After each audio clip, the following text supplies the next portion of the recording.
intanto ai ragazzi, uno perché hanno dimostrato di avere l'atteggiamento giusto in campo.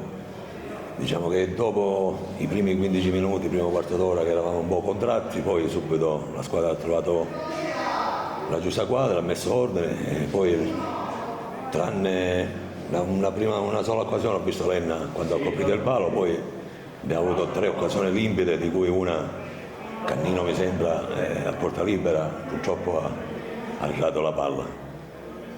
Diciamo che essendo in 10 abbiamo fatto una buona partita con l'atteggiamento giusto.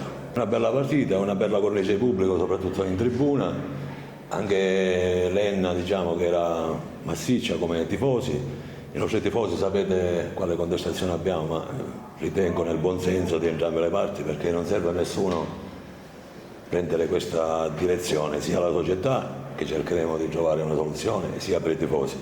Io pubblicamente voglio fare un appello ai nostri tifosi, che gli dico che per quanto riguarda la curva, perché loro giustamente pretendono di tifare in curva, e ve lo dice uno che è stato sempre tifoso, prima dagli spalti e ora non solo da dirigente, il prossimo anno, se prima non sistemiamo questa curva, la squadra, da parte mia, non potrebbero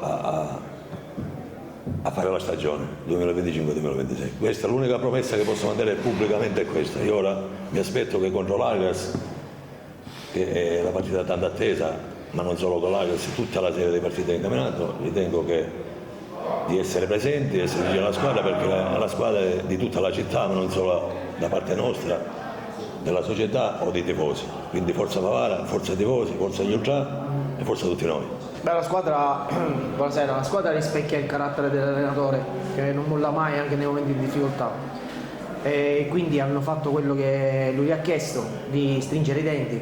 Ma questo praticamente dall'ultimo mese ci siamo un po' abituati, visto che continuiamo ad avere sempre qualche mancanza. Non è una giustificazione, perché una squadra è composta da 24 giocatori. Per mia fortuna, per fortuna anche dell'allenatore, la settimana prossima rientrano altri 2 elementi importanti, Palermo, Deiana, e anche una sorpresa, speriamo, in avanti per completare la rosa, perché il mio impegno è completarla e so che ancora manca la ciliegina sulla torta e io non ho fretta e nessuno mi deve chiedere fretta, perché non voglio sbagliare.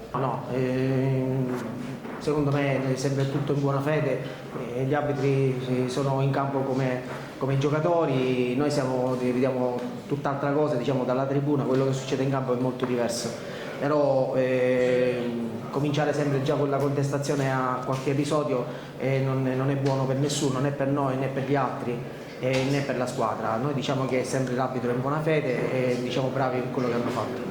Ma parlare oggi di risultati alla prima giornata, se fosse stata una sconfitta, se avessimo vinto, non ci saremmo né esaltati né buttati a terra. E le altre squadre pensano a loro, noi dobbiamo pensare a noi, perché il nostro obiettivo è uno. Ripeto, dall'inizio abbiamo dichiarato di fare un campionato tranquillo, cercare di salvarci il prima possibile e poi non ci poniamo limiti.